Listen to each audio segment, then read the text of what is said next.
ಕನ್ನಡದ ನಂಬರ್ 1 ದಿನಪತ್ರಿಕೆ ವಿಜಯವಾಣಿಯಲ್ಲಿ ಪ್ರಕಟವಾಗಿರುವ ಈ ದಿನದ ಮಹತ್ವದ ಸುದ್ದಿಗಳನ್ನೊಮ್ಮೆ ನೋಡಿ ಬರೋಣ.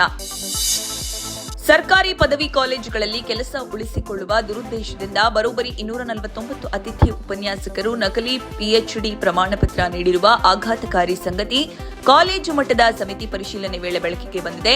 ಈ ವಿಚಾರವನ್ನು ಗಂಭೀರವಾಗಿ ಪರಿಗಣಿಸಿರುವ ಕಾಲೇಜು ಶಿಕ್ಷಣ ಇಲಾಖೆ ಕ್ರಿಮಿನಲ್ ಮೊಕದ್ದಮೆ ದಾಖಲಿಸುವ ಜೊತೆಗೆ ಮುಂದಿನ ಶೈಕ್ಷಣಿಕ ವರ್ಷದಿಂದ ಎಲ್ಲರನ್ನೂ ನೇಮಕಾತಿ ಪ್ರಕ್ರಿಯೆಯಿಂದ ಹೊರಗಿಡುವುದಾಗಿ ಆದೇಶ ಹೊರಡಿಸಿದೆ. ಈ ಸುದ್ದಿಗೆ ಮುಖಪುಟ ನೋಡಿ.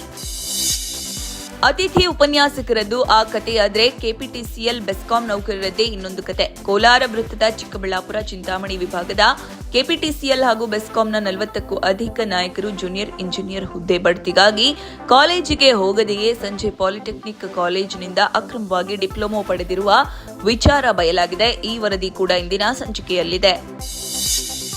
ನೀಟ್ ಪ್ರಶ್ನೆ ಪತ್ರಿಕೆ ಸೋರಿಕೆ ವಿರುದ್ಧ ದೆಹಲಿಯಲ್ಲಿ ಕಾಕ್ರೋಚ್ ಜನತಾ ಪಾರ್ಟಿ ಆರಂಭಿಸಿರುವ ಬೃಹತ್ ಹೋರಾಟವೀಗ ಕಾಂಗ್ರೆಸ್ ಹಾಗೂ ಬಿಜೆಪಿ ನಡುವಿನ ಸಂಘರ್ಷವಾಗಿ ಮಾರ್ಪಟ್ಟಿದೆ. ಈ ಸುದ್ದಿಗೆ ಇಂದಿನ ವಿಜಯವಾಣಿ ಓದಿ. ದೆಹಲಿ ದಂಗಲ್ನ ತಂತ್ರ ಪ್ರತಿತಂತ್ರ ಹಣೆಯುವುದರಲ್ಲಿ ತಲ್ಲೀನವಾಗಿರುವ ಕಾಂಗ್ರೆಸ್ ಹೈಕಮಾಂಡ್ಗೆ ಕರ್ನಾಟಕದ ಸಂಪುಟ ವಿಸ್ತರಣೆ ವಿಚಾರ ಕೈಗೆತ್ತಿಕೊಳ್ಳುವುದಕ್ಕೆ ಸಮಯ ಸಿಗ್ತಾ ಇಲ್ಲ. ಜೊತೆಗೆ ಸಂಸತ್ ಅಧಿವೇಶನದಲ್ಲಿ ಪ್ರಮುಖ ವಿಧೇಯಕಗಳು ಮಂಡನೆಯಾಗುವುದರಿಂದ ಕೈ ನಾಯಕರು ಆ ವಿಚಾರದತ್ತ ಗಮನ ಕೇಂದ್ರೀಕರಿಸಿದ್ದಾರೆ.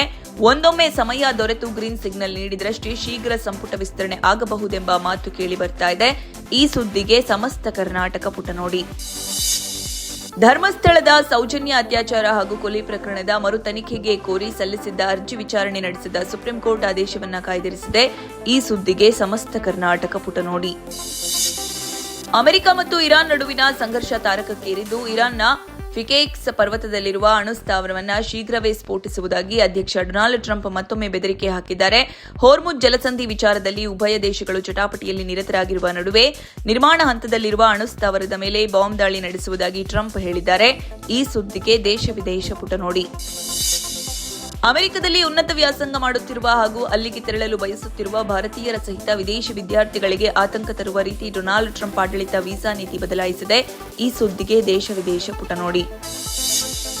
ಸಿಕ್ಕಿಂನಲ್ಲಿ ಸೋಮವಾರ ನಡೆದ ಸುರಂಗ ಕುಸಿತದಲ್ಲಿ 20 ಕಾರ್ಮಿಕರು ಪ್ರಾಣ ಕಳೆದುಕೊಂಡಿದ್ದಾರೆ. ಸೂಕ್ಷ್ಮ ಭೂಪ್ರದೇಶಗಳಲ್ಲಿ ಕೈಗೊಳ್ಳುವ ಬೃಹತ್ ಯೋಜನೆಗಳಲ್ಲಿ ಸುರಕ್ಷತಾ ಕ್ರಮಗಳ ಕೊರತೆ ಮತ್ತು ವೈಜ್ಞಾನಿಕ ಅಧ್ಯಯನದ ಕೊರತೆಯೂ ಇಂತಹ ದಾರುಣ ಘಟನೆಗಳಿಗೆ ಮುಖ್ಯ ಕಾರಣವಾಗುತ್ತೆ. ಈ ವಿಶೇಷಕ್ಕೆ ಚಿಂತನ ಪುಟ ನೋಡಿ.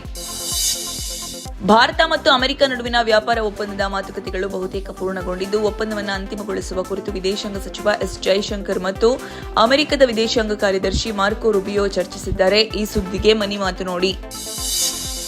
ಕಾಮನ್ವೆಲ್ತ್ ದೇಶಗಳ ಕ್ರೀಡಾ ಹಬ್ಬದ 23ನೇ ಆವೃತ್ತಿಗೆ ಗುರುವಾರ ಸ್ಕಾಟ್ಲೆಂಡ್ನ ಗ್ಲಾಸ್ಗೋದಲ್ಲಿ ಚಾಲನೆ ಸಿಗಲಿದೆ. ಹಿಂದಿನ ಶ್ರೀಮಂತಿಕೆಯನ್ನು ಕಳೆದುಕೊಂಡು ಈ ಬಾರಿ ಹಲವಾರು ಕಡಿತಗಳೊಂದಿಗೆ ಕಡಿಮೆ ವೆಚ್ಚದಲ್ಲಿ ನಡೆಯುತ್ತಿರುವ ಕ್ರೀಡಾಕೂಟದಲ್ಲಿ 10 ಕ್ರೀಡೆಗಳಲ್ಲಿ 215 ಸ್ವರ್ಣ ಪದಕಗಳಿಗೆ 74 ದೇಶಗಳಿಂದ ಸುಮಾರು 3,000 ಕ್ರೀಡಾಪಟುಗಳು ಸ್ಪರ್ಧಿಸಲಿದ್ದಾರೆ. ಈ ಸುದ್ದಿಗೆ ಕ್ರೀಡಾಪುಟ ನೋಡಿ. ಕನ್ನಡದ ನಟ ಸಾರ್ವಭೌಮ ಸೇರಿ ತಮಿಳು, ತೆಲುಗು, ಮಲಯಾಳಂನ 25ಕ್ಕೂ ಹೆಚ್ಚು ಸಿನಿಮಾಗಳಲ್ಲಿ ಮಿಂಚಿರುವ ಖ್ಯಾತಿ ನಟಿ ಅನುಪಮಾ ಪರಮೇಶ್ವರನ್ಗೆ ಸಲ್ಲತ್ತೆ. ಇಂತಹ ಅನುಪಮಾ ತಮಿಳು ನಟ ಚಿಯಾನ್ ವಿಕ್ರಮ್ ಪುತ್ರ ಧ್ರುವ್ಗೆ ನಾಯಕಿಯಾಗಿ ಕಳೆದ ವರ್ಷ ತೆರೆ ಕಂಡ ಬೈಸನ್ ಚಿತ್ರದಲ್ಲಿ ನಟಿಸಿದ್ರು. ಈ ಸುದ್ದಿಗೆ ಉಲ್ಲಾಸ ನಮಸ್ತೆ ಬೆಂಗಳೂರು ನೋಡಿ. ಇವಿಷ್ಟೇ ಅಲ್ಲ, ಮುಂಜಾನೆ ಮಾತು, ಅಂತರಂಗ, ಭವಿಷ್ಯ, ಮನೋವಿಕಾಸದ ಕಾಲಂಗಳು, ಕ್ರೀಡೆ, ಸಿನಿಮಾ, ದೇಶ ವಿದೇಶಗಳ ಭರಪೂರ ಸುದ್ದಿಗಳ ವಿಶೇಷಗಳಿಗಾಗಿ ವಿಜಯವಾಣಿ ಓದಿ.